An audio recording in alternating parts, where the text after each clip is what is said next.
Yeah, disappointing start to the series. The big inning there in the third, and then 4 runs with 2 outs late. The 2-run home run and the 2-run double.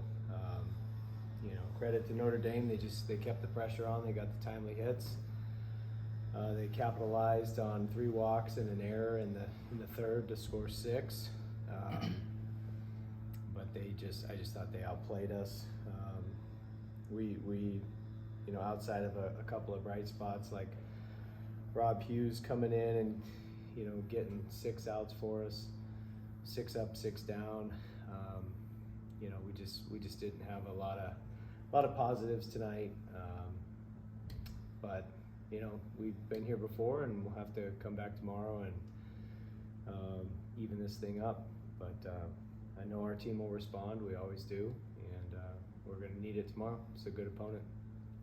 Questions for Rob?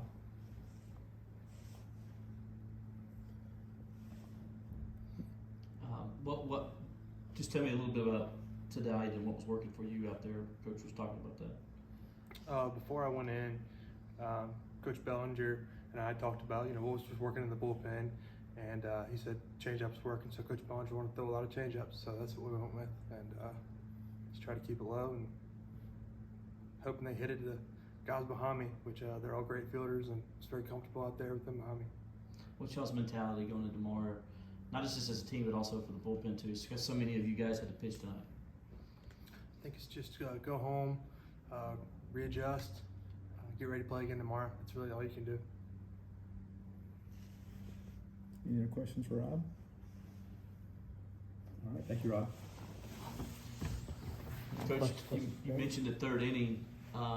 First of all, could you take me through the explanation that was given to you when they ran into the coach there at third base, both those guys? What was told to you then?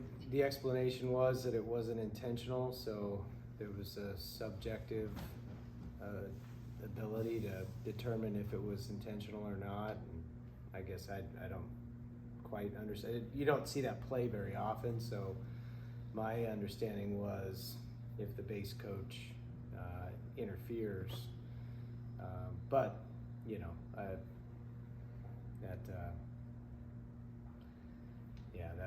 that was just a weird play. Yeah. Have you seen that happen before in your coaching? No. I mean, I'm sure it's happened, but not that dramatic where you got a couple of guys laying down on the field. So no, I haven't seen it to that degree, which is I think why it caught everyone off guard. When you got ejected there, was it because you thought maybe he got hit in the wrist there, and that's kind of what you were looking at, and maybe what was his explanation to you? I should ask. Yeah, I mean, and this is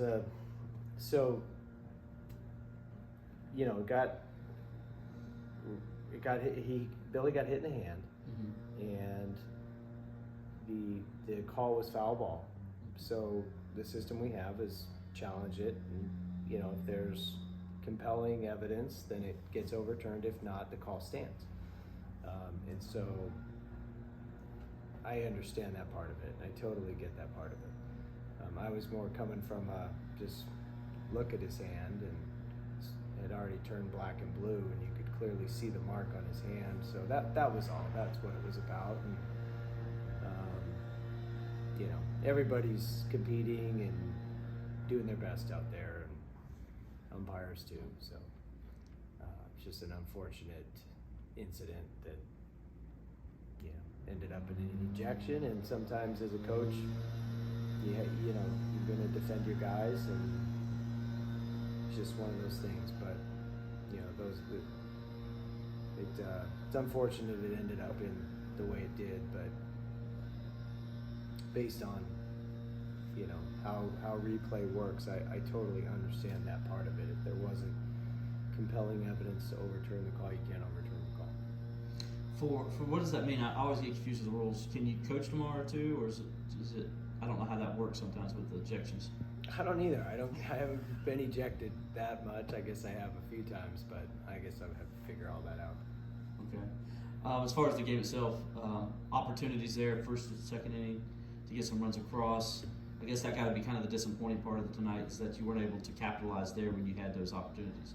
Yeah, we had bases loaded, and yeah, I mean we needed a team like this. It would have been nice to get the big hit and get the 2-out RBIs that we've got in the last 3 games on the road, and just didn't quite get those 2-out RBIs tonight. But it would have been nice to establish a bigger lead early. But still, we got to also prevent the big inning ourselves too, and that ultimately was the difference. And then not allow them to continue to expand, especially with 2 outs. But yeah, it would have been nice to have a few more runs on the board early. And the one thing about our team is we're not going to quit. We're going to fight, even regardless of the score. We're going to fight till the very last pitch. And whether it's Willie Taylor making a sliding catch in the puddle, or guys just grinding out at bats to score runs. Watching the game on TV, that was very clear. These guys, I probably take it for granted just seeing it every day, but they do play hard, and I do appreciate that about them.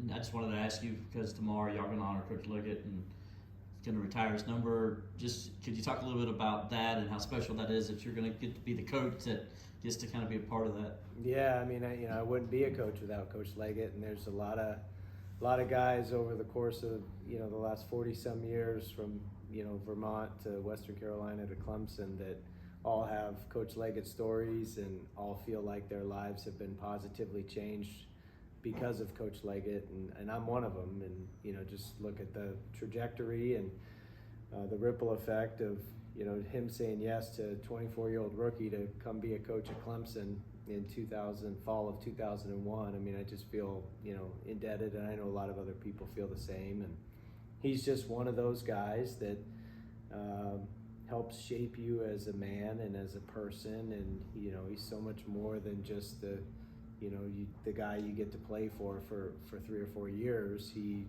helps shape values that are embedded into yourself as a husband and as a father and as a leader, and in running a team with good fundamentals, and being disciplined and having a work ethic, and level 10 energy every day. I mean, those are all people were describing Coach Leggett, they would talk about that way about him. So yeah, it's awesome to be a part of that tomorrow, and it's obviously well deserved, and excited that we'll always have something on the fence that get to see his name and see his number, and know that one of the best coaches in the history of college baseball made such an impact at Clemson. Anything else for Coach?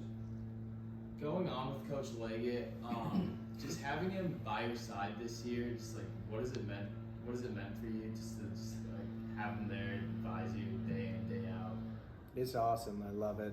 I love his energy. Everybody feeds off of it. I mean, he's 69 years old, but it acts like he's 19 years old. He's just one of those guys that is always on go, and there's no off switch. And he's one of my best friends, and love being around him. And his fingerprints are all over this place, and I know the coaches love it as well. That he's been a coach to the coaches. He's been a mentor to the players.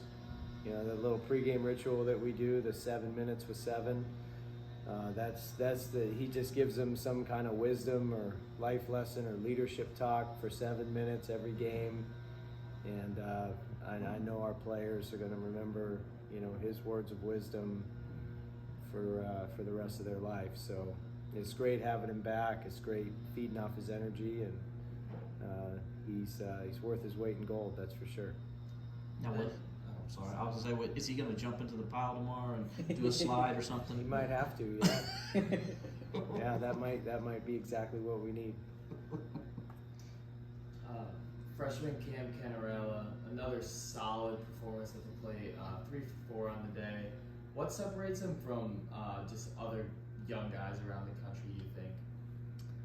Freshmen usually have a hard time staying in the positives just because they have so many highs and lows, and Cam Canarella doesn't, his performance doesn't ebb and flow that much because his mentality doesn't ebb and flow. He just is the unique ability as a freshman to stay centered and he stays neutral, and it allows him to be consistent. And the consistent mind allows his performance to be consistent. He keeps things very simple, and he's got a slow heartbeat for the game, and it shows.